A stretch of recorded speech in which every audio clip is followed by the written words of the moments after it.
Sir start कर दिया था थोड़ा। कितना पड़ा है?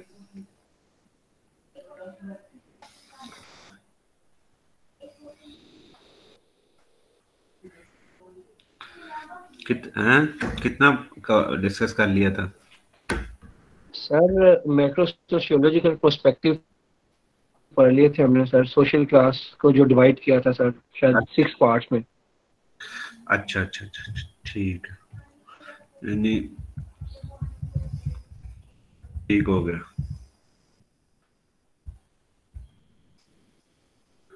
ठीक हो गया, ठीक है।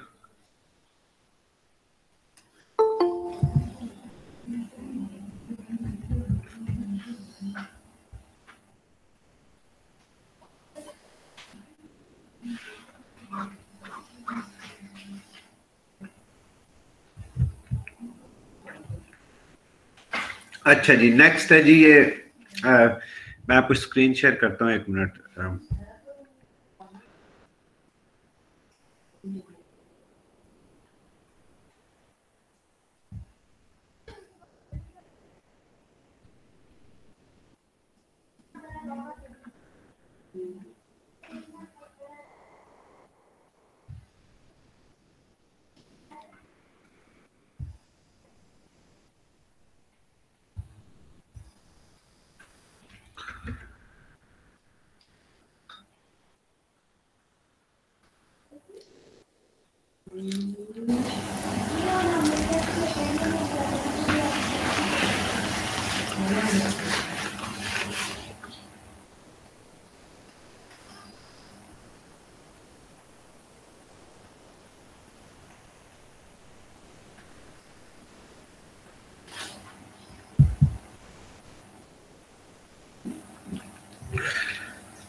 हाँ जी, स्लाइड नजर आ रही है?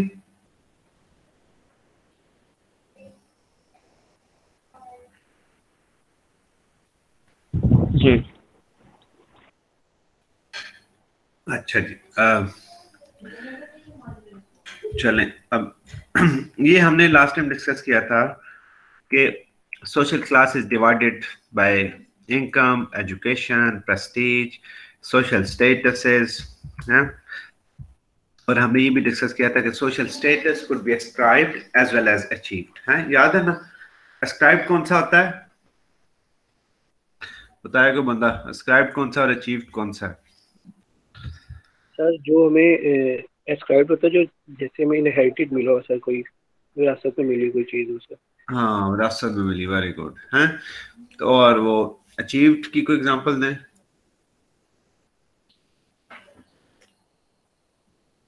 सर अचीव, सर जैसे अगर आपने उसको एग्जांपल दी थी कि अगर आपका कोई स्टूडेंट है और अगर वो किसी अच्छी पोस्ट पे पहुंच गया है, तो वो उसके लिए मतलब अचीवमेंट होगी। और आप अगर किसी को उसका लिंक देके कहेंगे कि भाई ये मेरा स्टूडेंट था, तो ये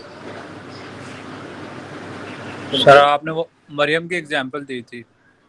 मरियम की एग्जांपल ठीक है, ठीक है ना? तो अब ये डिफरेंट एग्जांपल आप ले सकते हैं, जैसे अब्दुस्तारी जी साहब थे, ठीक है, स्टीफन हॉकिंस, जैसे आप ये कहें कि आतिफ असलम है, ठीक है, इमरान खान है, या कोई वो वकार यूनस था। अब ये सारे एग्जांपल हैं किसकी? अचीव्ड स्टेटस की। ठीक हो गया? तो मरियम के अलावा भी आपको एग्जांपल याद रहेंगे, ठीक है?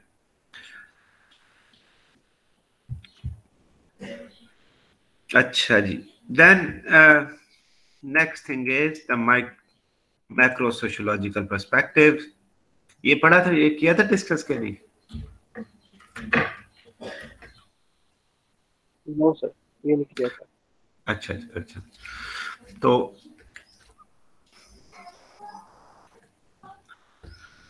ये देखें कि ये जो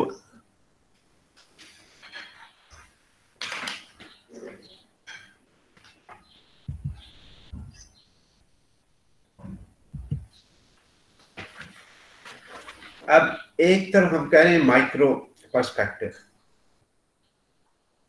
एक तो दूसरा है मैक्रो पर्सपेक्टिव। उसमें क्या होता है कि स्टेटस सिंबल्स होते हैं। कल्चर का एक बड़ा इंपॉर्टेंट पार्ट है status, status symbols. Status symbols कौन से होते हैं आपने पता है कि different status symbols different cultures में लोग यूज करते हैं। स्टेटस सिंबल है आपकी गाड़ी कैसी है, आपकी रिस्ट वॉच कैसी है, आपने कपड़े कैसे पहने हुए हैं, आप किस क्लब्स की मेंबरशिप है आपके पास, ठीक है, कहाँ पे आप पढ़ते हैं, स्टेटस सिंबल का हिस्सा है, राइट। इसी तरह कुछ होते हैं मास्टर स्टेटसेस। मास्टर स्टेटसेस का मतलब यह है कि एक ऐसा स्टेटस जो बाकी सारे स्टेटस को डोमिनेट कर, ठीक है।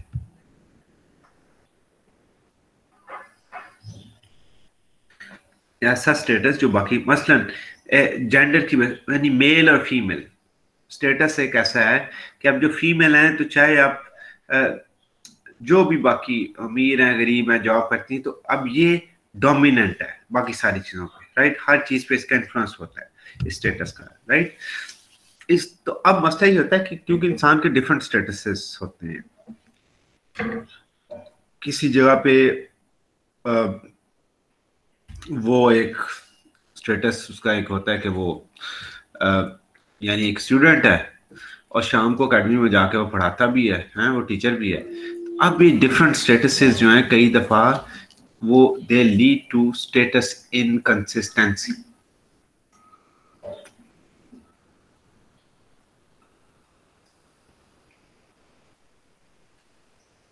एक स्टेटस दूसरे से इनकंसिस्टेंट।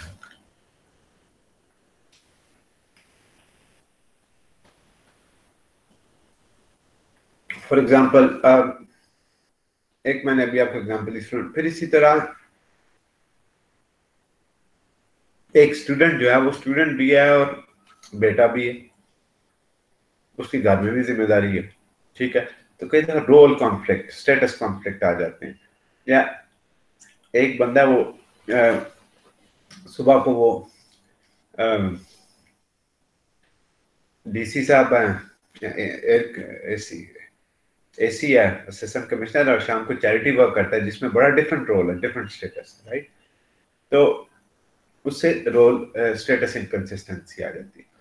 स्टेटस से लिंक्ड होते हैं roles which occupy different statuses, and we play certain roles, role of a teacher, role of a student, different roles हम play करते हैं।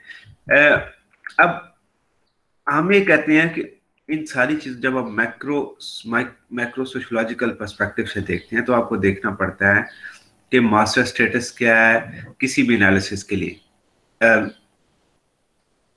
डिफरेंट रोल्स के हैं सोसाइटी में, ठीक है, डिफरेंट ग्रुप्स के हैं, वो अभी हम डिस्कस करते हैं।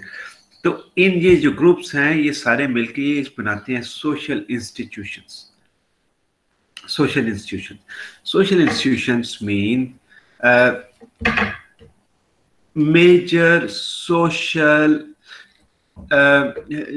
major institutions in the society which influence the way we work, the way we live, the way we interact with each other. मसलन यहाँ पे 10 सोशल इंस्टीट्यूशंस लिखे हुए आगे अगली स्लाइड में अगर आप आए, सॉरी,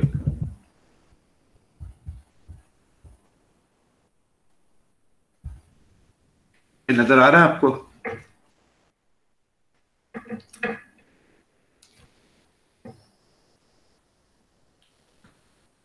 हाँ जी। अच्छा, अब जरा पहला देखें।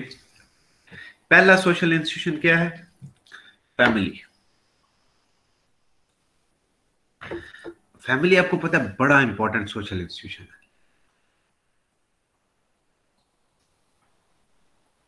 करता क्या फैमिली?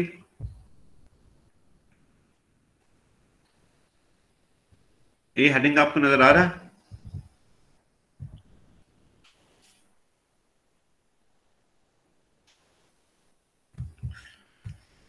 ये है बेसिक नीड ऑफ सोसाइटी। क्यों सोसाइटी को फैमिली इंस्टीट्यूशन की जरूरत? पहली चीज ये है कि रेगुलेटरी प्रोडक्शन। ये आपको पता है कि देखिए, इंसान एक फैमिली का एक बड़ा इंपॉर्टेंट फंक्शन है कि अल्लाह ने जो फैमिलीज के जिम्मे काम लगाया है कि नस्ल इंसानी को आगे लेके जाना है। ठीक है, तो इसमें यानी फैमिलीज होती हैं, उसके बाद फैमिलीज में फिर आगे बच्चे होते हैं, फिर उन बच्चों की परवरिश करते हैं, उन्हें प्रोटेक्ट करती है फैमिली। यानी वैसे अब देखें ना, बच्चे बाहर अगर पड़े हों तो कितने दिन जिंदा रह सकते हैं बेचारे। तो फैमिलीज का काम है प्रोटेक्ट करते हैं। डिफरेंट रोल्स हैं फैमिलीज में, एक बंदा कमाता है, एक उसके बच्चे की केयर करता है। अब ये रोल्स हैं, फैमिली का काम है बच्चों को प्रोटेक्ट करना, उन्हें रेस करना। ठीक है, फिर आप देखें सम ग्रुप्स और organisation within this institution. कौन सी ऑर्गेनाइजेशन है, कौन से ग्रुप्स हैं? जाहिर है रिलेटिव्स का ग्रुप, जो आपकी किनशिप है, जो आपके बहन भाई हैं, दादा दादी, ये सारे एक ग्रुप बनाते हैं। ठीक है, जो फैमिली ग्रुप होता है। अच्छा, अब जरा आगे आ जाए।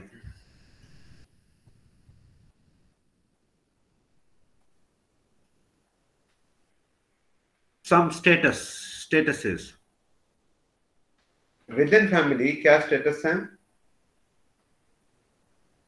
Daughter is a status, son is a status, mother is a status, father is a status, grandfather, grandmother, right? Grandchildren, ये सारे स्टेटसेस हैं with in that group, right? Values क्या हैं? सेक्सुअल फाइडेलिटी, इसका मतलब है हुर्मत। देखिए, आपको पता है ना कि ये खुदा ने भी कहा है और इस सारे मजहबों में है कि जो आपके हुर्मत के रिश्ते होते हैं, जो यानी माँ बाप और बहन भाई, जिनके साथ आप यानी किसी तरह का कोई रिलेशनशिप नहीं रख सकते, जो आप जनरली दूसरी लड़की या लड़के के साथ रखते हैं। ठीक है, तो ये हुर्मत के यानी पाकीज़गी के रिश्ते होते हैं, राइट? तो ये सारे, अब इसी तरह फैमिलीज में वैल्यूज होती हैं बड़ों की रिस्पेक्ट करना। ठीक है, यानी ये चीज बड़ी और लगेगी कि छोटा बच्चा जो है वो अपने बाप को डांट रहा है,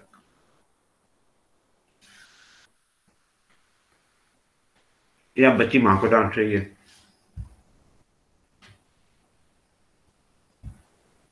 ठीक है, इसी तरह नॉर्म्स क्या है? सम नॉर्म्स। अब ये चेंजिंग नॉर्म्स हैं दुनिया की मुख्तलिफ सोसाइटीज में। वो कई जगह पे कहते हैं नॉर्म्स हैं कि फैमिली छोटी रखो, कई जगह पे फैमिली बड़ी रखो। फिर ये है कि हस्बैंड वाइफ जो है they should be faithful to each other, right? और दुनिया के मुख्तलिफ कल्चर्स में, सिर्फ पाकिस्तान में नहीं है, कि एक्सपेक्ट ये किया जाता है कि हस्बैंड और वाइफ का रिलेशनशिप जो है वो इस तरह के एक दूसरे पर ट्रस्ट करे। अब ये देखिए, ये एक फैमिली इंस्टीट्यूशन है, यानी सोसाइटी में बड़ा इंपॉर्टेंट जॉब भी कर रहा है। ठीक है, सोसाइटी आगे लेके जा रहा है, ह्यूमन पॉपुलेशन इसकी वजह से सर्वाइव कर रही है, बच्चों को प्रोटेक्ट किया जाता है, रिलेटिव्स हैं इसमें, ग्रुप्स हैं इसमें, स्टेटसेस हैं। इसी तरह आप एक और देखें, रिलीजन।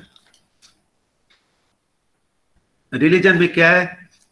अगेन, क्या फंक्शन परफॉर्म करता है रिलीजन? लोगों को मॉरली एजुकेट करता है।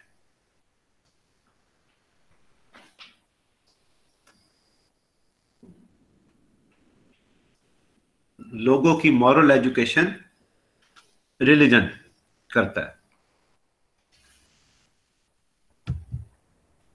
आपको पता है ना कि बहुत सारा वेस्ट में इस वक्त ये डिबेट है, वो कहते हैं कि मजहब को जो है ना वो सिर्फ जाती जिंदगी तक होना चाहिए, उसे इंस्टीट्यूशनल लाइफ में मजहब की कोई अहमियत नहीं होनी चाहिए।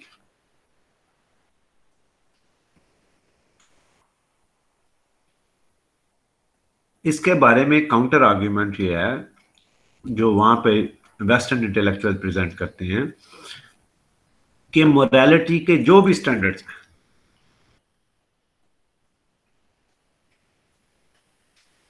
यानी जो भी स्टैंडर्ड्स हैं मोरालिटी के, वो इंसान ने कहां से ड्राइव किए हैं? वो मजहब से आए हैं। यानी आप देखें कि जो चीजें, और ये कंसिस्टेंसी है, यानी मजहब में जैसे बहन भाइयों से शादी जो है वो यानी इस्लाम के आने से पहले क्रिश्चियनिटी में, जूडाइज्म में, ठीक है, ये हराम थी, इसी तरह इस्लाम में भी हराम रही। ठीक है, जो ये बताया गया, आप देखें ना, वरना यानी अगर सिर्फ और सिर्फ लॉजिक की बेस पे आप यानी कोई भी लॉजिक बना सकते हैं। अगर आप कह सकते हैं कि जी मैं हमसाया की लड़की से शादी कर सकता हूं, तो वो ये लॉजिक आपके अपने घर में भी इस्तेमाल हो सकती है बहन के बारे में। लेकिन ये किसने ये बताया कि ये आपकी हदें हैं, इनसे आप जो है ना वो शादी कर सकते हैं, इनसे नहीं कर सकते। ये चीजें मजहब से, ठीक है। तो मोरालिटी के स्टैंडर्ड्स जो हैं, ये मजहब का एक बहुत इंपॉर्टेंट पार्ट यह है कि इसने जो इंसान को मोरालिटी के स्टैंडर्ड, झूठ और सच में तमीज, ठीक है, ये मजहब सिखाता है। ये बताया गया कि जनाब लोगों पे जुल्म नहीं करना, कत्ल नहीं करना, ठीक है। हंटिंग सोसाइटीज की अभी हम आगे थोड़ी देर में बात करते हैं, जिसमें लोग हंट करके जानवर हंट करते हैं और खाते हैं। अब सवाल ये पैदा होता है कि इंसानी अकल इस तरफ क्यों नहीं गई? तो भाई जानवर जो हंट करते हो तो इंसान हंट करके खाना शुरू कर दो, हैं? तो ये कॉमन नहीं। अब ये चीजें जो हैं, ये मजहब ने, जो मॉरल कोड्स हैं, ये इंसान को मजहब ने दी, ठीक है। और ये कंसिस्टेंसी है।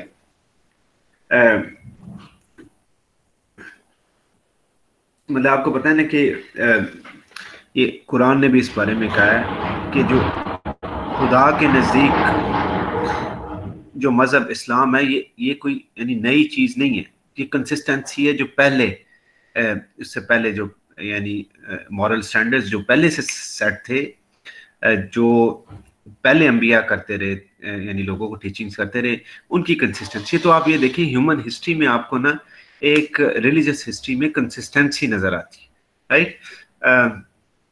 जैसे वो जो जेरूसलम है फलस्तीन में है, तो अब वो that is sacred for Jews, that is sacred for Christians, that is sacred for Muslims.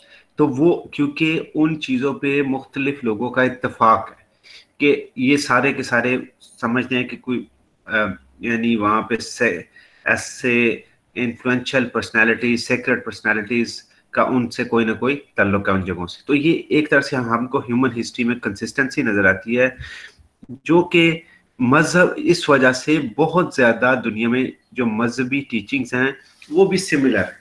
यानी अगर आप देखें कि जो सेम सेक्स मैरिज के खिलाफ तकरीबन सारे मजहब हैं, ठीक है। तो मजहबी लिहाज से यानी उसमें ज्यूज, क्रिश्चियंस, मुस्लिम्स, हिंदूज, ये सारे मजहब जो है वो एक तकरीबन एक जैसे जो मेजर पैगाम है, यानी चोरी नहीं करनी, तो इसमें मेरा सारे मजहब मुत्तफिक हैं। ये शायद ही कोई ऐसा मजहब हो कि जो कहता हो कि खुदा कहता है कि जाओ भाई चोरी कर लो जा हैं।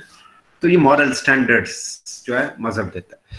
इसी तरह इसमें रोल्स क्या होते हैं? सम स्टेटसेस, प्रीस्ट, मिनिस्टर, रैबी, इमाम, वर्शिपर, टीचर, डिसाइपल। ये हमारे यहाँ पीर मुरीद होता है, फिर ये होता है यानी इमाम उलमाए कराम कहते हैं ना आप, हैं। तो ये डिफरेंट स्टेटसेस हैं। इसी तरह सेम वैल्यूज क्या हैं? वैल्यूज हैं कि जनाब खुदा की किताबों का बड़ा एहतराम करें, और जैसे ये लिखा हुआ है कुछ टेक्स्ट एज तोरा, Bible, Quran should be honoured हैं। तो यानी मज़हब का एहतराम करे। फिर वैल्यूज़ ये हैं कि जो यानी मुतबरक हस्तियाँ हैं, अम्बिया नबी हैं, उनका एहतराम, उनके बारे में कोई गुस्ताखी ना करें। ठीक है। वो यानी आपको पता है ना कि ये मैं कब से एडवाइस भी करूँगा, ये लोग फेसबुक पे आ जाते हैं, वो एक दूसरे के बारे में, फिरकों के बारे में, मज़हब के बारे में उल्टी सीधी बातें पब्लिक में कहते हैं। ये अच्छी चीज़ नहीं है। देखिए आपको पता है कुरान में आया है, खुदा ने ये कहा है, कुरान की आयत है कि अगर वो तुम्हारे झूठे तुम उनके झूठे खुदा को भी, यानी बुत जो बनाते थे, वो जो बुत बनाते थे, वो कहते हैं जो उन्होंने अपने हाथों से बुत बनाए हुए हैं, अगर तुम उनके झूठे खुदा को भी गाली दोगे तो वो जवाब में तुम्हारे सच्चे खुदा को गाली देंगे। तो इसलिए इस काम से खुदा ने मना किया है कि आप ऐसी चीजें ऐसी प्रवोक करें जिससे लोगों को एक लड़ाई का रास्ता जो है ना वो खुले। ठीक है। तो ये मजहब की टीचिंग्स यही है कि एहतराम किया जाए। ठीक है। एक दूसरे का, और ये जो मैं आपको सुनाइए, ये भी कोई कुरान की आयत है। ठीक है। और उससे ये नजर आता है कि किसी को आप मतलब खाम में किसी के ऊपर पॉइंट आउट करना, उससे यानी जलील करने के लिए, एक तो होता है डायलॉग में एंगेज हो कि जनाब हम लॉजिक्स पे बात करते हैं, एक दूसरे के साथ एक्सचेंज करते हैं, वो एक अलग चीज है, वो इल्मी रवैया है। जो आप एक दूसरे को इल्जाम देना, एक दूसरे पे पत्थर उछालना, ये खुदा का यानी इस तरह का खुदा का कोई हुक्म नहीं है कि आप इस तरह के काम करते फिर। ठीक है। अच्छा जी। सम नॉर्म्स क्या है कि हम प्रेयर जो वर्शिप प्लेस पे जाते हैं, मस्जिद में जाते हैं, चर्च में, सिनेगॉग, ठीक है, ये सारी चीजें ये रिलीजियस है। इसी तरह एजुकेशन एक इंस्टीट्यूशन है। एजुकेशन का क्या काम है? Transmit knowledge and skills across generations, right. जो इसमें ग्रुप्स कौन से हैं? स्कूल ग्रुप्स हैं, कॉलेजेस, यूनिवर्सिटीज, टीचर एक ग्रुप हैं, स्टूडेंट यूनियंस हैं, वगैरह वगैरह। स्टेटसेस क्या हैं? Teacher, student, deans, principal, vice chancellor, rector. और सुना हमारे डॉक्टर साहब ने वो कुछ दिन पहले एक वो किया हुआ था ऑनलाइन, उन्होंने कोई क्वेश्चन आंसर सेशन, आप में से किसी ने किया पार्टिसिपेट?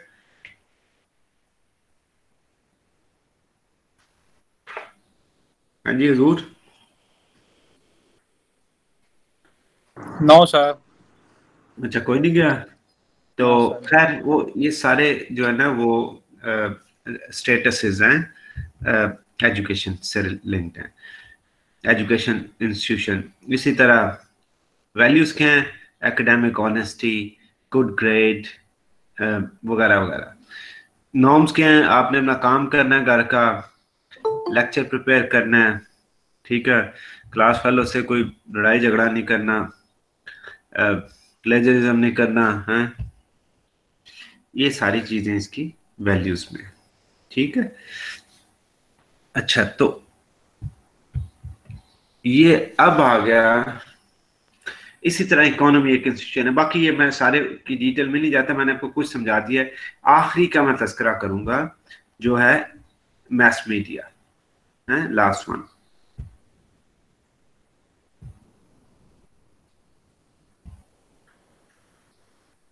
मैस मीडिया का क्या काम है? इंफॉर्मेशन डिसेमिनेट करना, इंफॉर्मेशन जो ना फैलाना, लोगों को खबरें देना। आपको पता है ये जंग अखबार जो है, जंग का नाम जंग क्यों है? पता है किसी को?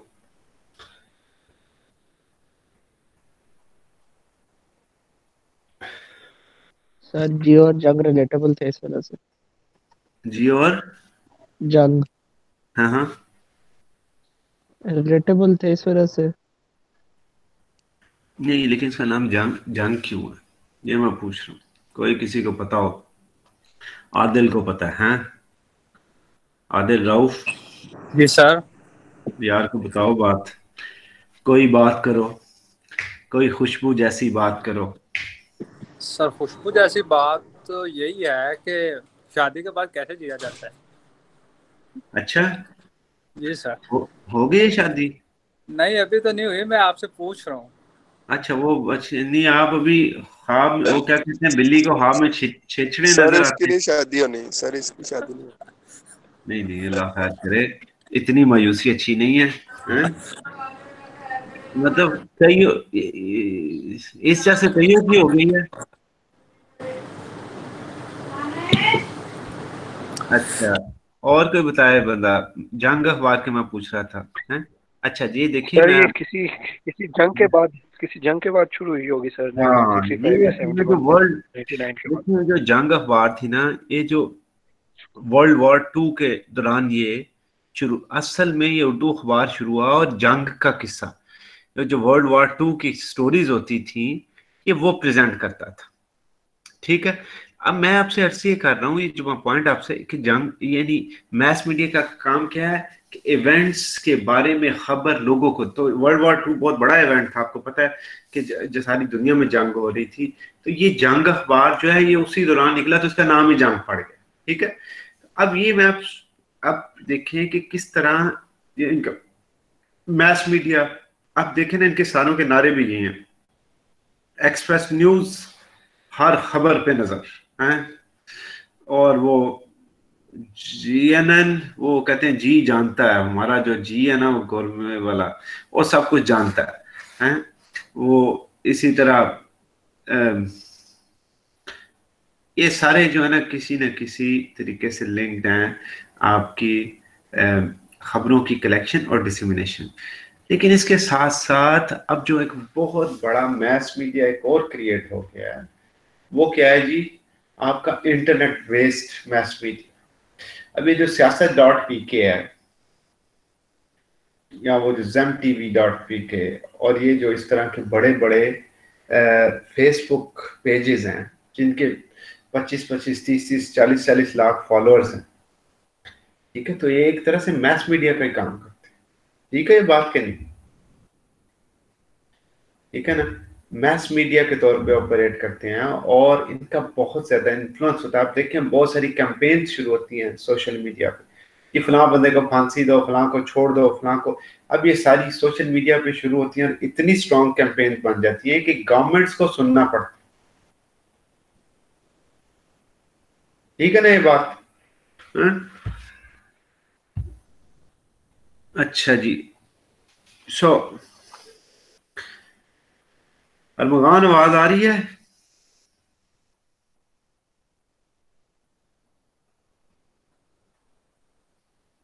हेलो। Yes sir. यार कभी कभी, सर बहुत कट कट के आ रही है, क्लियर नहीं आ रही। अच्छा तो बताओ ना यार, अगर आप, सर आज तो आवाज आपकी बिल्कुल सर ठीक आ मुझे रही लगा है। मेरे शायद नेटवर्क का इशू है। नहीं आदिल आप मेरे शायद नेटवर्क का इशू है थोड़ा। सर आज आप तो बिल्कुल क्लियर आ रही है आवाज आपकी। अच्छा, आपको क्लियर आ रही है? जी सर, 4G है। ओ माशाल्लाह, क्या बात है, हैं? Yes sir. Yes sir. आज तो, आज तो 4G यस सर। एकदम। तो वो नेबर्स का पासवर्ड उनके बच्चों से पूछा था? सर 4G मोबाइल डाटा पे चलता है, अच्छा अच्छा, वाईफाई पे नहीं चलता। नहीं चलो 4G के बराबर तो चल ही जाता है ना वाईफाई पे भी। नहीं सर। तब अच्छा, तो चलें खैर, अ, तो अब ये मैं आपसे अर्ज ये कर रहा था कि डिफरेंट इंस्टीट्यूशन जो हैं वो, उनमें से एक मैस मीडिया, तो अब ये हमने डिफरेंट 10 बड़े इंस्टीट्यूशन जो कि सोशल इंस्टीट्यूशन, जिनमें include that includes politics, law, science, military, mess media, education, religion, family, ये सारे मेजर इन्फ्लुएंस हैं आपके इंडस्ट्रियल और पोस्ट इंडस्ट्रियल सोसाइटीज में। वापस जाते हैं इसी स्लाइड पे, आखिरी स्लाइड पे, अगला ये लास्ट स्लाइड है, ये है societies and their transformation. Societies and their transformation.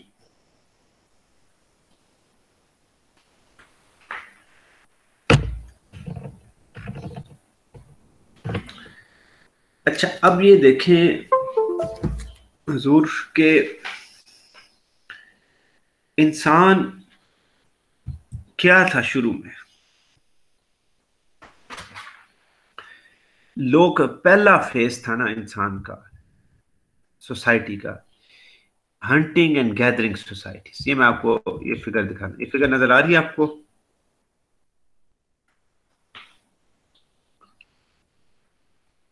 और जब मैं पूछता हूं तो जवाब खुदा दे बंदे दे दिया करो, मैनू पता चले सुते दे नहीं। यस सर, आ रही है सर। अच्छा चलें, थैंक यू। तो मैं ये अर्ज कर रहा था कि ये जो पहला है ना स्टेज, ये है हंटिंग और गैदरिंग सोसाइटी। हंटिंग सोसाइटीज क्या हैं? हंटिंग सोसाइटीज में लोग शिकार करते थे और खाते थे, गैदर करते थे। गैदर का मतलब चले गए बाहर से, जितना वो सेब नजर आए, कहीं पे अमरूद लगे हुए नजर आए, वो उतार लाए, ठीक है, और जितना था वो खा लिया। अब इस सोसाइटी का प्रॉब्लम ये था कि यहाँ पे कोई सेव कोई चीज नहीं होती थी। क्या आपने 2 सालों के लिए रख दी? क्या आपने अगले महीने के लिए सब चीजें रख दी? ऐसी कोई बात, ठीक है ना। प्रॉपर कल्टीवेशन थी। लोगों को जो उगा हुआ नजर आता था बाहर, जो जानवर नजर आता था, उस जानवर को मारते थे और खा लेते थे, ठीक है। इसे कहते हैं हम हंटिंग और गैदरिंग सोसाइटी, ठीक है। अच्छा, अब इसके बाद ये स्टेज आई, ये मैं ना आपसे एक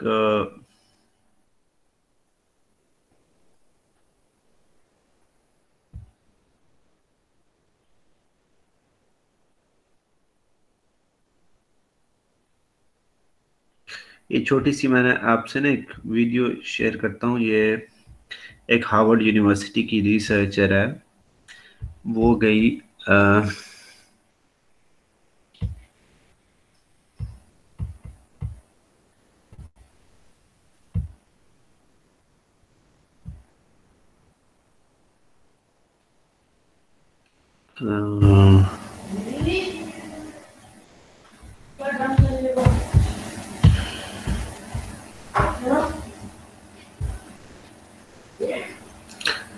ये नजर आ रहा है?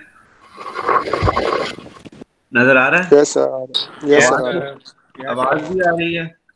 आवाज नहीं आ रही। आ रही आ रही। आप अपना जरा स्पीकर ऑन कर, आप जरा देखो। ये मैं शुरू से करता हूँ।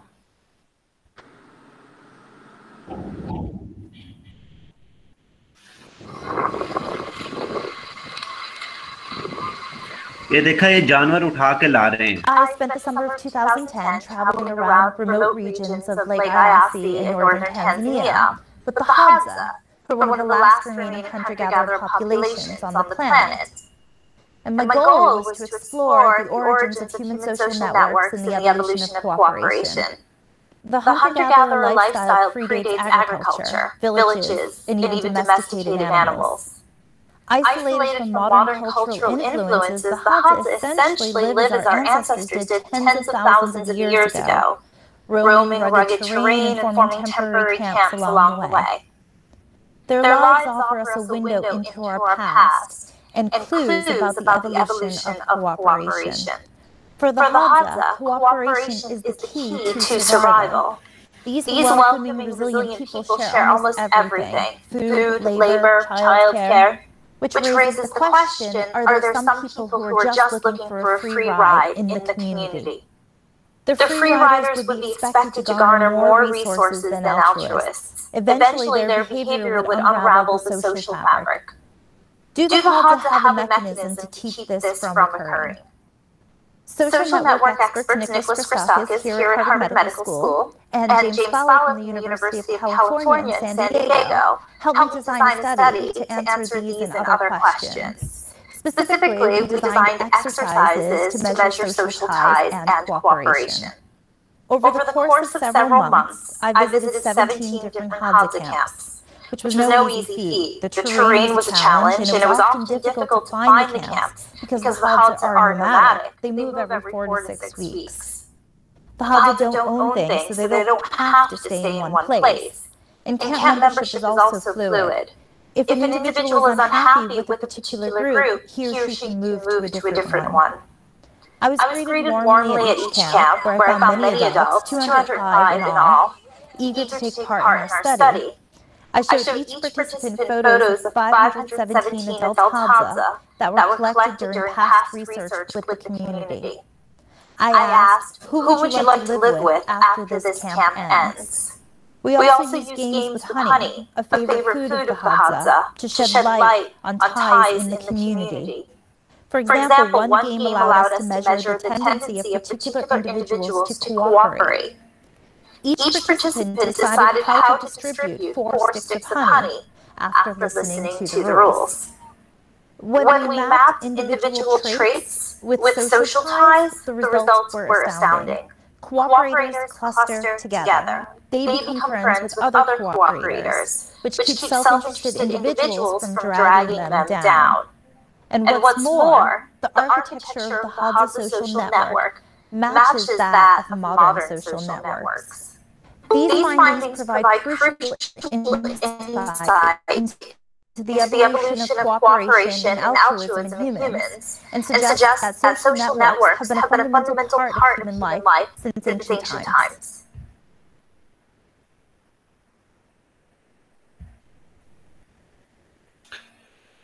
ठीक है, अच्छा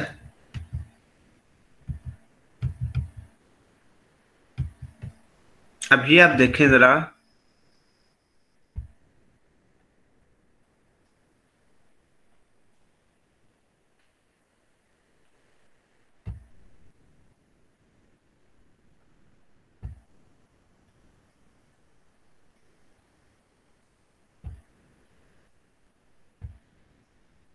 अब दोबारा आपको पावर पॉइंट स्लाइड्स नजर आ रही हैं?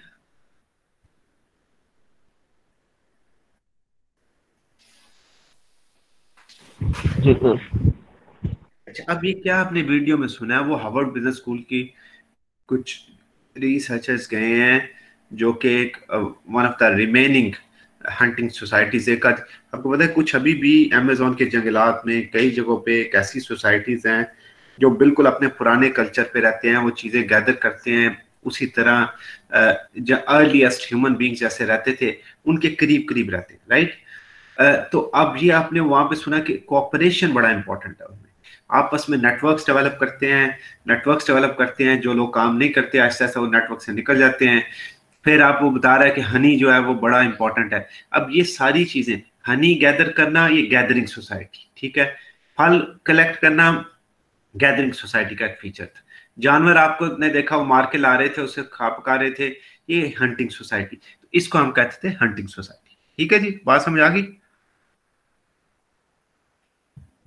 अच्छा, अब दूसरा इसके बाद जो डेवलपमेंट हुई उसको हम कहते हैं first social revolution, that is domestication, जहां पे हॉर्टिकल्चर और पेस्टरल सोसाइटीज डेवलप हुई, हॉर्टिकल्चर और पेस्टरल सोसाइटीज। अब ये क्या हुआ, पेस्टरल का मतलब ये लोगों ने जानवर पालने शुरू कर दी, भेड़ बकरियां गाय भैंसें, ठीक है, ये पालना शुरू कर दिया घर में। वो बाकायदा ये जो है ना वो ऐसे जानवर स्पेशली कैटल्स जिससे मिल्क प्रोडक्शन पॉसिबल हो, वो पॉसिबल हो गया, ठीक है। और उसके साथ साथ लोगों ने अपने घरों में छोटी मोटी कल्टीवेशन शुरू कर दी, सब्जियां लगाना शुरू कर दी उन्होंने, बजाय इसके कि दूर से ढूंढने जाते थे, उन्हें पता चल गया कि ये सब्जियां अच्छी हैं, वो अपने घरों में दरख्त लगा लिए। अब ये अर्लीस्ट फॉर्म थी हॉर्टिकल्चर सोसाइटी हम इसे कहते हैं, या पेस्टरल सोसाइटी, जो कि फर्स्ट सोशल रेवोल्यूशन आया जिसे हम कहते हैं डोमेस्टिकेशन।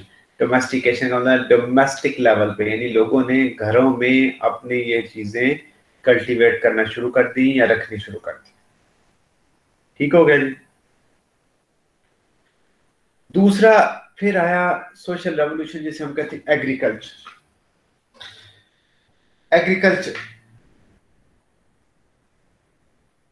एग्रीकल्चर का मतलब ये है ये यहाँ पे भी लिखा हुआ है, आप इन्वेंशन ऑफ द प्लाउ है, ये हम कहते हैं ना उर्दू में हल, हल बन गया, हल चलाना है।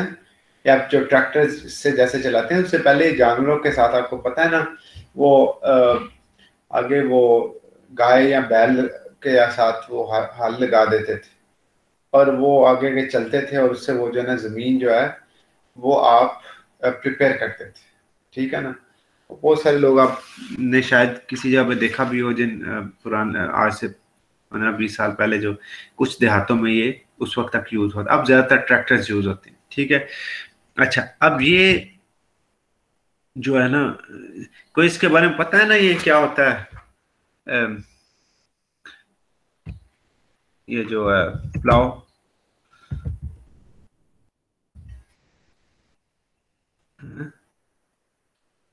ये जो बेसिकली अभी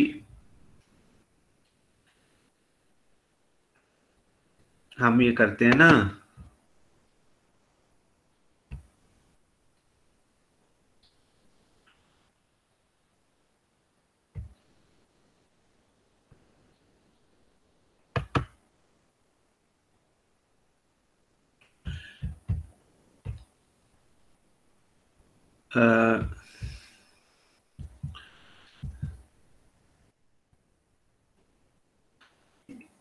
ये मैं आपको ना इसकी तस्वीर भी इधर दिखा देता हूँ ताकि आप में से अगर कोई बंदा नहीं जानता,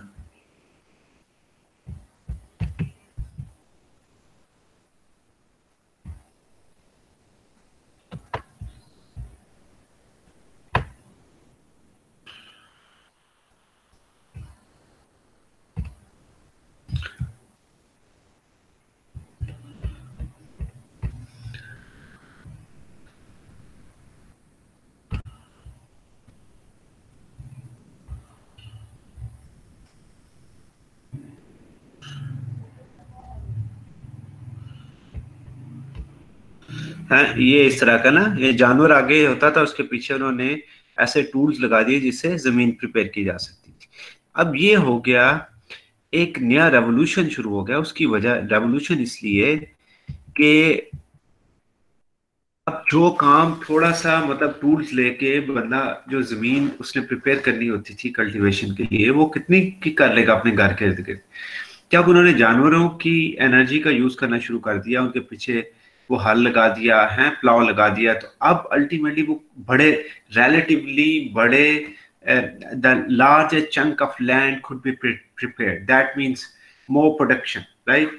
तो नई प्रोडक्शन, अब ये इसलिए हम इसे कहते हैं कि जब ये शुरू हुआ काम तो इसको एक नया रेवोल्यूशन शुरू हो गया, उसको हम कहते हैं एग्रीकल्चरल रेवोल्यूशन, ठीक है।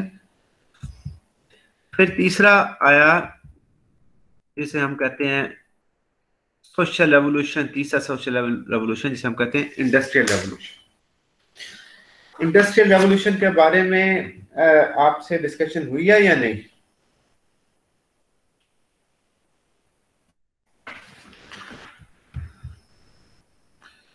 ओ हुजूर बोल पिया करो कदी। नहीं सर, नहीं हुई। नहीं हुई? नहीं सर। अच्छा,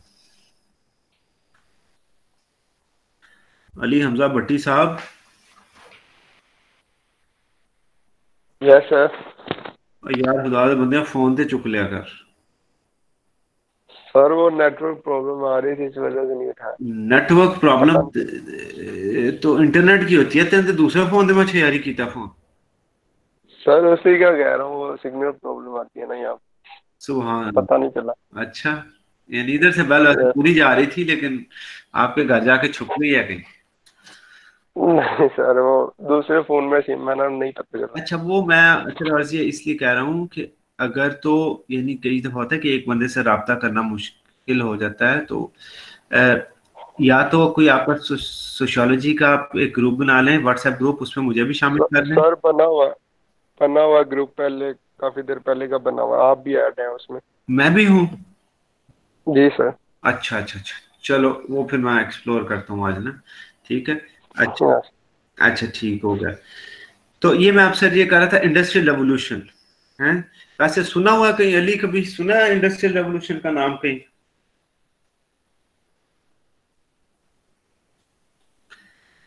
सर नाम तो सुना हुआ है। अच्छा, नाम सुना हुआ है। लो जी, को मैसेजेस आए हैं। सर अरमगान का मैसेज आया आपके लिए। अबराज यार सर को बता दे कि लाइट चली गई है और मोबाइल डाटा भी कम काम नहीं कर रहा सही तरह। ठीक है, कोई मसला नहीं है। देखिए मैं आपसे अर्ज करूं हजूर कि मैं समझता हूँ आपकी मजबूरियां, ठीक है। टेक्नोलॉजिकल मजबूरियां भी हैं इस वक्त हमें, और वो कुछ जो है ना वो ऐसी मजबूरियां भी हैं कि जवानी में वो क्या कहते हैं कि काम जवान की मौत है, हैं? तो वो कई दफ़ा वैसे भी नहीं दिल करता, लेकिन ये मजाक से कह रहा हूँ। ये सिर्फ टेक्नोलॉजिकल प्रॉब्लम्स आते हैं कई दफ़ा, लेकिन कोशिश ये करें, देखें। आपको पता है ना कि एक ऑप्शन ये भी थी कि मैं इंटरनेट से वीडियोस आपके साथ शेयर कर दूं और आप ये इस टाइम में देख लिया करें खुद ही, हैं? लेकिन हम ये करते हैं कि आपको कोशिश ये करते हैं कि क्लासेस लें, आपको पढ़ाएं, ताकि आपका अ, जो मैक्सिमम जो चीज़ आप ऑनलाइन टीचिंग से गेन कर सकते हैं वो आप गेन करें और आपका नुकसान ना हो, ठीक है। तो इसलिए कोशिश ये करें कि जितना पॉसिबल हो सके आप क्लासेस रेगुलरली अटेंड करें, घर में पढ़ें भी, ठीक है। और आपको इंशाल्लाह ताला अगर आप खुद इंगेज होंगे इस चीज़ में तो आपको ज़्यादा मज़ा आएगा, ठीक है। अच्छा, इंडस्ट्रियल रेवोल्यूशन के बारे में मैं आपको बताता हूँ। बड़ा इंटरेस्टिंग ये एरिया है, बहुत इंटरेस्टिंग चीज़ है। आप इसके बारे में ज़रा, इंडस्ट्रियल रेवोल्यूशन क्या है कि 1750 के करीब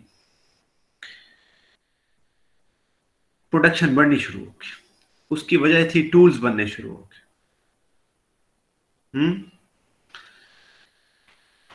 1771 में एक चीज बन गई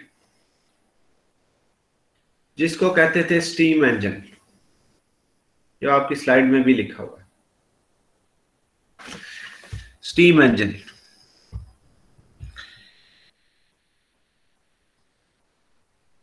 ठीक है, हमजा नसीर साहब, स्टीम इंजन कभी सुना है इसका? फिजा,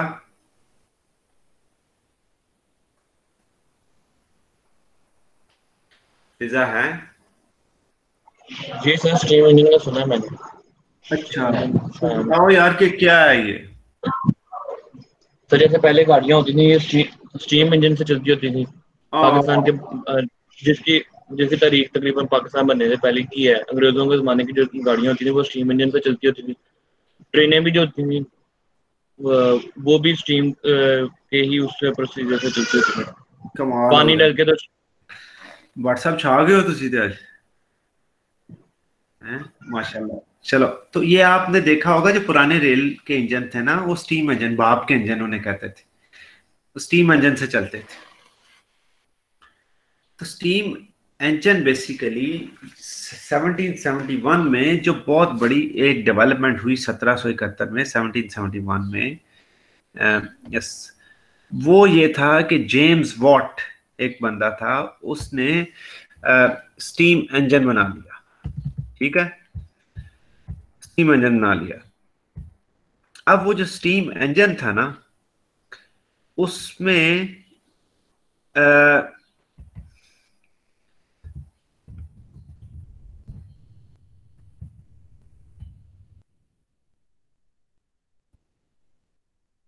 स्टीम इंजन बेसिकली क्या था?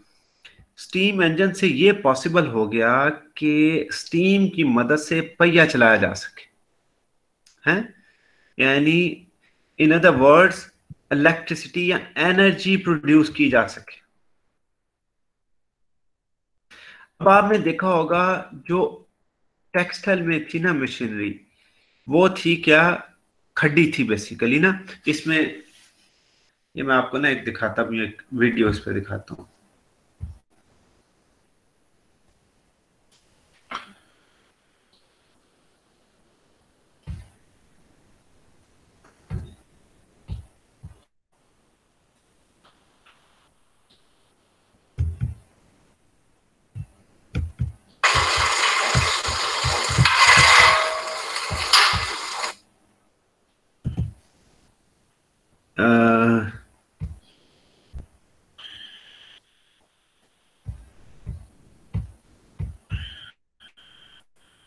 ये बच्चों मैं आपको दूसरा एक शेयर करने लगा स्क्रीन, आप जरा देखें ये, ठीक है। ये देखें स्टीम इंजन क्या था, Johns,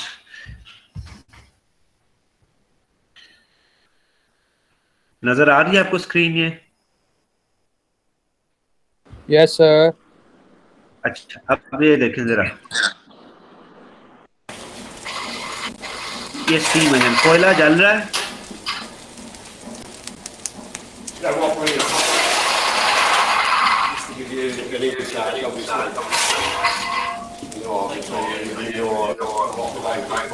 what we do, we get it to steam, and we know around about 65. So during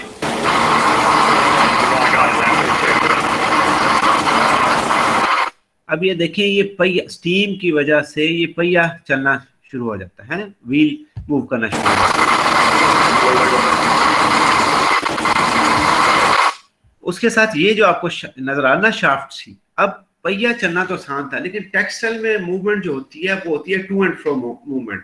एक तरफ एक तार यानी धागे की तार जाके लगती है, दूसरी तरफ दूसरी आती है। उसके लिए पॉसिबल था कि ये जो मूवमेंट हो रही है ना, है ये जो पहिए की मूवमेंट है, इसे कहते हैं रोटरी मोशन। इसको टू एंड फ्रो मोशन, आगे पीछे में कन्वर्ट कर सके। तो इन्होंने ये शाफ्ट से बना के ये जो टूल्स बना लिए, उससे जो जैसे आपने ट्रेन में देखा ना कि पहिया गोल ही घूम रहा होता है, लेकिन आगे पीछे उसके वो नजर आ रहे होते हैं कि जो रॉड से लगे होते हैं वो आगे पीछे हो रहे होते हैं, ठीक है।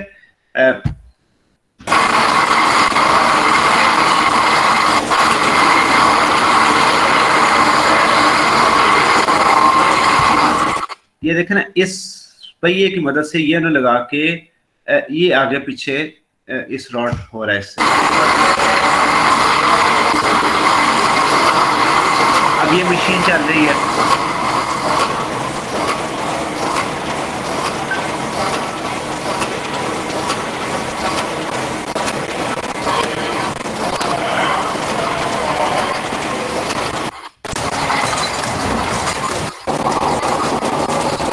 अब ये देखिए उसी मशीन का अगला हिस्सा, ये इधर कपड़ा बन रहा है।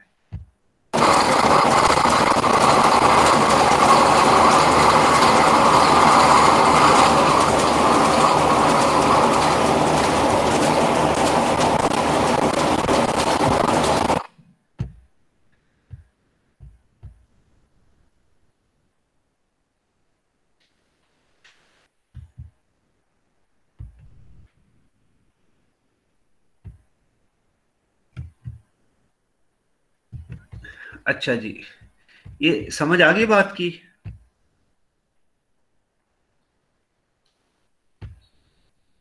ये समझ आई है कि कैसे ये चलता था है? अच्छा अब ये देखें, आवाज भी आ रही थी ना? जी सर आ रही थी। अच्छा चलो वेरी गुड।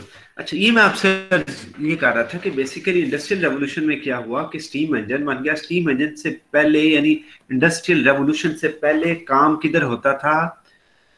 घरों में, या घर के बाहर एक छोटी सी दुकान होती थी, ठीक है, उसको हम क्या कहते थे? वर्कशॉप। क्या कहते थे? वर्कशॉप। जो आज भी हम देखा ना, छोटी छोटी वर्कशॉप होती हैं जिसमें गाड़ियों की वर्कशॉप होती है वगैरह वगैरह। अब जब स्टीम इंजन बन गया तो बड़े स्केल पे प्रोडक्शन पॉसिबल होगी।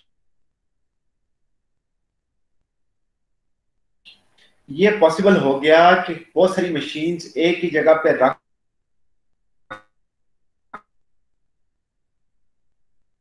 के वहां, ठीक है, तो इसलिए नई जगह बननी शुरू होगी जहां पे काम होगा।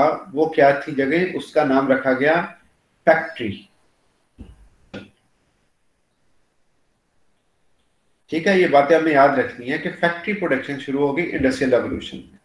और उसकी वजह ये थी कि जो जेम्स वॉट की जो था स्टीम इंजन था, उससे टेक्सटाइल प्रोडक्शन मशीन पे यानी स्टीम इंजन से लिंक मशीन पे पॉसिबल हो गई, और चीजें एक तरह से एनर्जी से, बिजली से चलनी शुरू हो गई, और उससे बहुत ज्यादा इजाफा हुआ आपकी प्रोडक्शन में।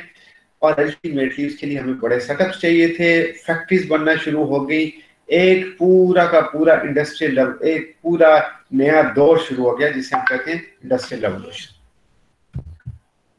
ठीक है जी, बात समझ आ गई? अच्छा, अब जरा देखें इंडस्ट्रियल, फिर और क्या हुआ जब इंडस्ट्रियल रेवोल्यूशन आया।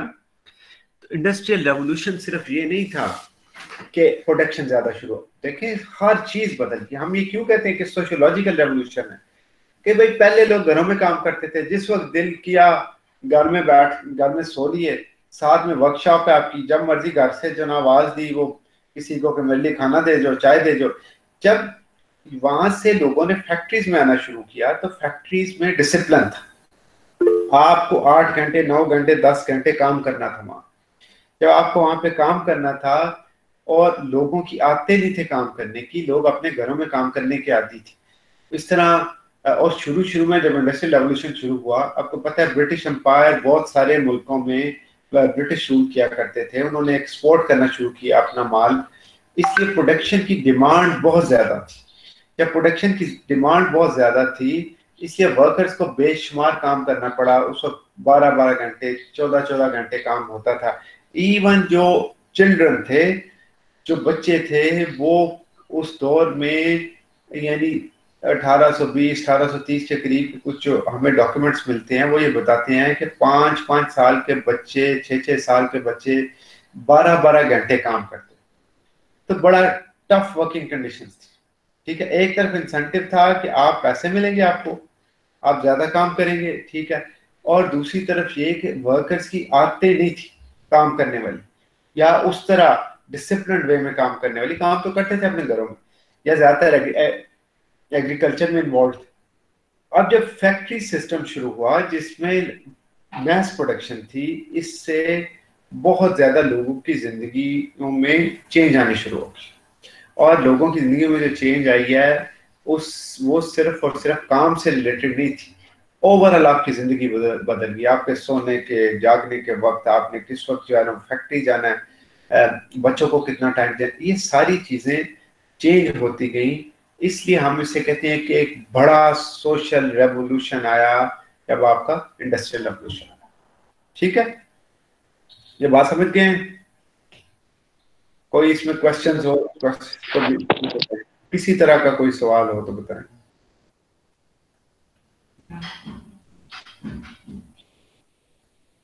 अच्छा ठीक है, तो ये दोबारा मैं थोड़ा सा यानी आपको रिकैप कर दूं कि इंडस्ट्रियल रेवोल्यूशन जो था, बहुत बड़ी बड़ी फैक्ट्रीज बननी शुरू हुई, लेबर प्रॉब्लम था उस वक्त, लेबर प्रॉब्लम जनरेट हुए, उन्होंने कहा बच्चों को भी काम पे लगा दिया, औरतों को। उससे पहले तक वेस्ट में भी औरतें घरों में ही रहती थी, यानी ये जो ट्रेंड है ना आजकल सारे लोगों के काम करने का, ये पहले नहीं था।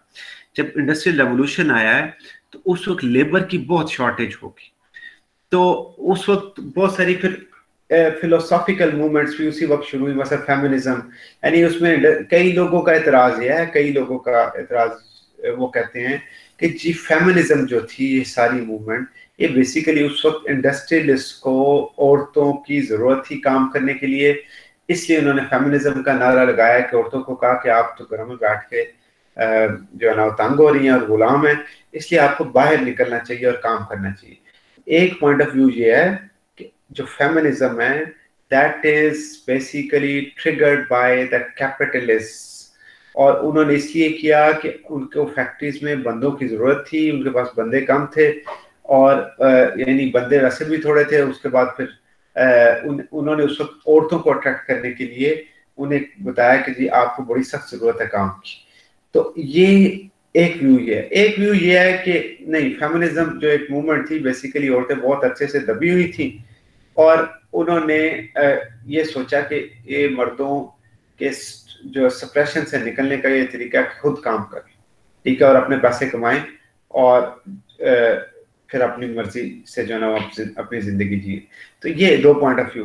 लेकिन बहरहाल ये एक फैक्ट है कि औरतों की कंडीशन, तो औरतों को भी काम पे लाया गया, और उस वक्त शुरू के दौर में औरतों की कंडीशन जो हमें एविडेंस मिलती है डॉक्यूमेंट से, वो ये है कि बहुत अच्छी कंडीशन नहीं थी, बंदों की भी अच्छी नहीं थी, बच्चों की भी अच्छी नहीं थी, बड़ी खराब किस्म की कंडीशन में, बहुत लंबे थे काम के, working hours were very long, right, बहुत देर तक काम करना पड़ता था। और ये इससे आने वाली सारी की सारी जो है सोशल फैब्रिक, हमारा सोशल इंटरेक्शन, ये सारी चेंज होगी। इससे हम इसे कहते हैं third revolution, which is industrial revolution, third social revolution. पहला हंटिंग और गैदरिंग सोसाइटी से पेस्टरल सोसाइटीज बनी, डोमेस्टिकेशन हुई जिसमें लोगों ने पालनी शुरू कर दी अपने घर में चीजें, या अपने घर में सब्जियां उगानी शुरू कर दी। दूसरा फिर ये हुआ कि एग्रीकल्चर, बड़े स्केल पे एग्रीकल्चर शुरू होगी। तीसरी स्टेज पे इंडस्ट्रियल रेवोल्यूशन आया, जब छोटी छोटी प्रोडक्शन की बजाय फैक्ट्रीज में प्रोडक्शन शुरू हो गई और बड़े लार्ज स्केल पे मैस प्रोडक्शन शुरू हो गई। ठीक हो गया? अच्छा जी, फिर आप देखें अगला स्टेज है फोर्थ स्टेज, जिसे हम कहते हैं social revolution. Social revolution, fourth social revolution आया, इंफॉर्मेशन रेवोल्यूशन, जो ये अभी मतलब समझें कि पिछले 25 साल पहले ही शुरू हुआ। और वो क्या है, अब देखें हर चीज इंटरनेट पे, यानी एक मेजर लाइफस्टाइल चेंज आ गया सारी दुनिया में लोगों। अब हम जैसे बैठ के पढ़ रहे हैं, कोई ये सोच तो नहीं सकता था आज से यानी 50 साल पहले कि मतलब मैं अपने घर में बैठा हूँ, आप अपने घर में बैठे होंगे और हम एक दूसरे के साथ आइडियाज एक्सचेंज कर रहे हैं, ठीक है, एक दूसरे को समझ रहे हैं। इसी तरह फिर हम वो कोई हमें इंफॉर्मेशन चाहिए, हम यूट्यूब से ढूंढ लेते हैं। अभी मैंने आपको वीडियोस दिखाई, यानी मैंने दिखा जी ना, इंग्लैंड में कोई वीडियो बनी हुई है, वहाँ की कोई मिल थी, उस पर कैसे प्रोडक्शन हो रही है वो मैंने आपको दिखा दी। ये सारा जो चिप बेस्ड रेवोल्यूशन है ना, इंफॉर्मेशन रेवोल्यूशन, ठीक है, ये इन्वेंशन ऑफ माइक्रोचिप, इससे एक पूरा का पूरा नया सोशोलॉजिकल एरा शुरू हो गया। इसमें मोबाइल फोन अब आ गए हैं, मतलब आप देखें अल्टीमेटली हर चीज चेंज होगी आज। यानी मैं कहता हूँ अक्सर सिर्फ आप ये देखें, आज से 100 साल पहले अगर यही मोबाइल फोन किसी ने कान पे लगाया होता और सड़क पे जा रहा होता, तो लोग यकीनन समझते कि एक पागल आदमी है, उसने चीज को कान पे लगा लिया और खुद से बातें करते, मशहूर हो जाता वहां पे कि खुद से बातें करते, ठीक है ना। अब ये है कि बड़ा नॉर्मल सी चीज है। सारी जो है सोशल चेंज आ गई है। से चौथा सोशल रेवोल्यूशन। पांचवा जो which is in progress, that is biotech revolution. अब आइंदा आने वाले दिनों में क्या होने वाला है, सारी आपको पता है, बहुत बड़ा एक एरिया ऑफ रिसर्च है वो biomaterial, biotechnology, molecular biology, right. ये आपने सारा जो कोरोना वायरस का सुनते हैं कि ना वो लैब में बन गया, फलां हो गया, ये अब ये क्या है, सारा बायो वॉरफेयर कहते हैं। क्या कहते हैं? Bio warfare. तो बायोटेक्नोलॉजी जो है ये अब अगला जो, यानी ये पॉसिबल हो सकेगा बायोटेक्नोलॉजी की, जो अभी तक इंडिकेशन आ रही है कि आपका हाथ खराब है तो आप ही के जिस्म के, आपके हाथ के कुछ सेल्स लेके उनकी मदद से आपका पूरा हाथ डेवलप किया जा सके, ठीक है। आपका पाँव खराब है, पाँव डेवलप किया जा सके। आपके लंग्स खराब हैं तो आपके लंग्स डेवलप किए जा सके। अब ये रेवोल्यूशन, इसी तरह मटेरियल्स डेवलप किए जा सके, बायो मटेरियल से बेशुमार काम हो रहा है। तो अब ये हम कह रहे हैं कि हम एक नए रेवोल्यूशन की तरफ बढ़ रहे हैं, जिसमें वो सुना है ना आपने, वो कहते हैं कि वो एक वो शीप उन्होंने लेबोरेटरी में जो ना भेड़ का बच्चा शीप एक वो की थी, वो बनाई थी, ठीक है। तो अब ये जो है ना, इसको कहते हैं, ये हम एक नए रेवोल्यूशन की तरफ जा रहे हैं जिसको हम कहते हैं बायोटेक रेवोल्यूशन। ठीक हो गया? समझ आ रही है बात की? कोई क्वेश्चन हो तो प्लीज बताएं।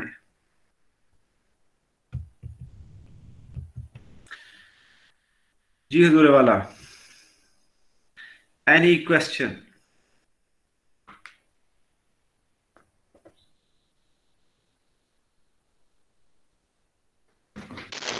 सर आपने गूगल क्लासरूम पे जो फाइनल दी हुई है उसको क्या करना है, वो करनी है हमने? हैं? सर आपने फाइनल दी हुई है, हमें कब तक करनी है वो? इसमें डेट दी होगी ना सर उसके बारे में एक्सप्लेन कर दें, समझ नहीं आ रही चीज़ है। नहीं, वो आप एक दफा पढ़ लें पहले, मैं अगली दफा ना दोबारा फिर आप एक दफा पढ़ के हैं सारे, फिर मैं एक्सप्लेन करूँ।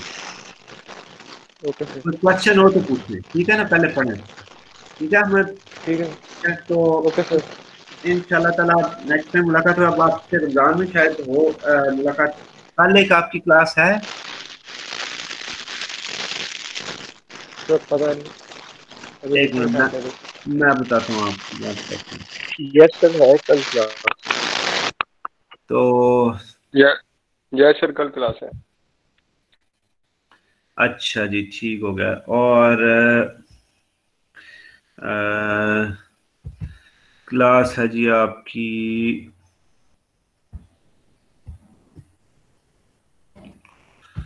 11:30 पे सर। 11:30 पे, ठीक हो गया। तो इंशाल्लाह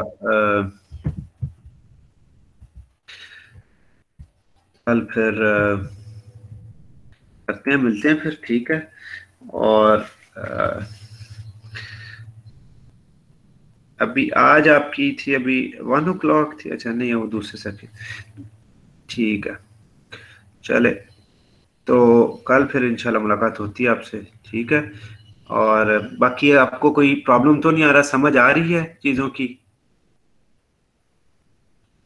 जी सर, आ रही ठीक है, मैं कोशिश करता हूँ जितना इंटरेक्टिव हो सके, आपको वीडियोस भी बीच में कुछ दिखाऊं, कुछ किसी ना तरह आपको एंगेज रखूं। लेकिन ज़ाहिर इसकी लिमिटेशंस हैं ऑनलाइन की, हम उस तरह से नहीं इंटरेक्टिव होते। तो कोशिश ये होती है कि जितना भी हो सके आपको फैसिलिटेट किया जा सके। तो बाकी आप खुद थोड़ा सा साथ पढ़ें तो इंशाल्लाह आप ज़्यादा इंजॉय करेंगे, ठीक है जी। और किसी तरह का आपको कोई प्रॉब्लम आए तो आप बताएं प्लीज़, इंशाल्लाह हम आपको फैसिलिटेट करेंगे डेफिनेटली। ठीक है, चलो फिर करो एंजॉय। अच्छा, वो सारे अटेंडेंस लिख दिए सारों ने एक दफा? तो लिख दिया। अच्छा एक मिनट बल्कि ठहरो, अटेंडेंस के लिए वो ना जरा मुझे, ये सेक्शन है ना आपका, सी सेक्शन है, B sir, B sir sir, B. B. Sorry sorry B.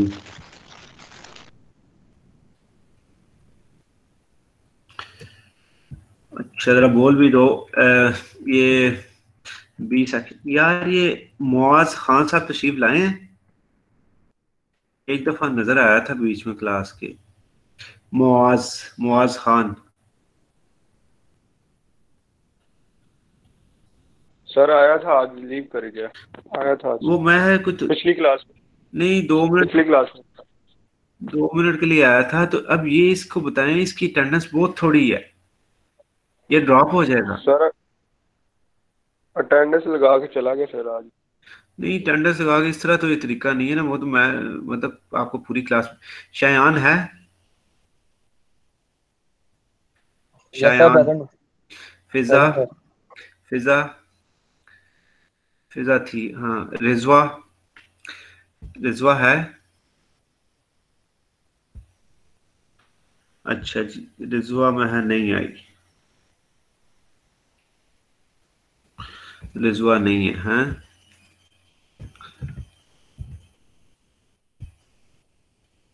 अच्छा जी, ये मैं रिजवा को कर रहा हूँ एबसेंट।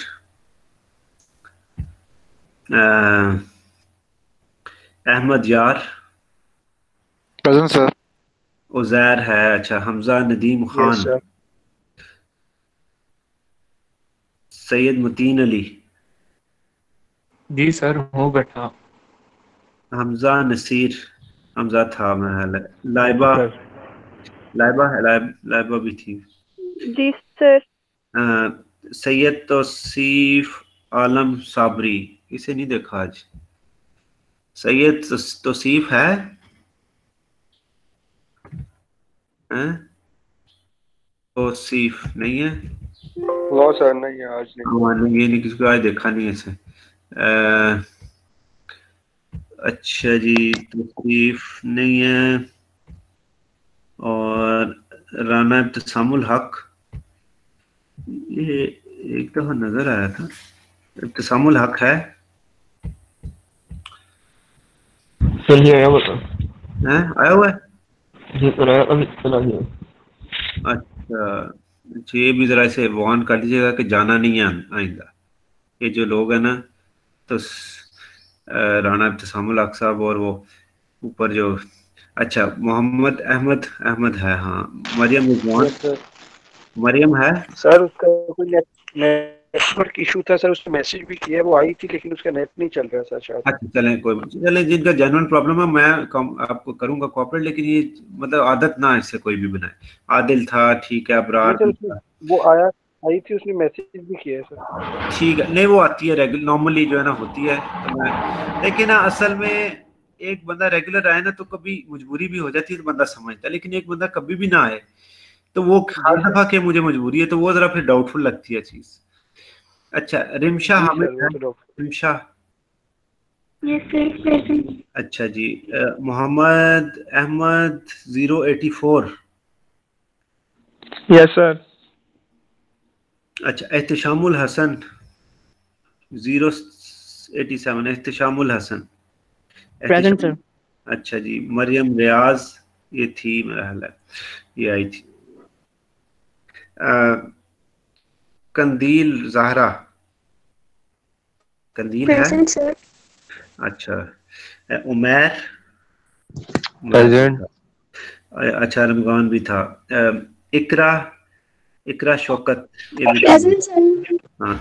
सैयद तकी हैदर सर। ताइबा अली हमजा भट्टी, अच्छा ये सारे हैं ठीक है। तो एब्सेंट हैं तौसीफ साहब और एक हैं रिजवा जब्बार, ठीक हो गए इन दोनों को। बाकी जो आगे चले गए उन्हें जरा प्लीज बता दीजिएगा, कहीं ऐसा नहीं करना है, तुम ऐसा ना करना कि हम ऐसा ही करते हैं।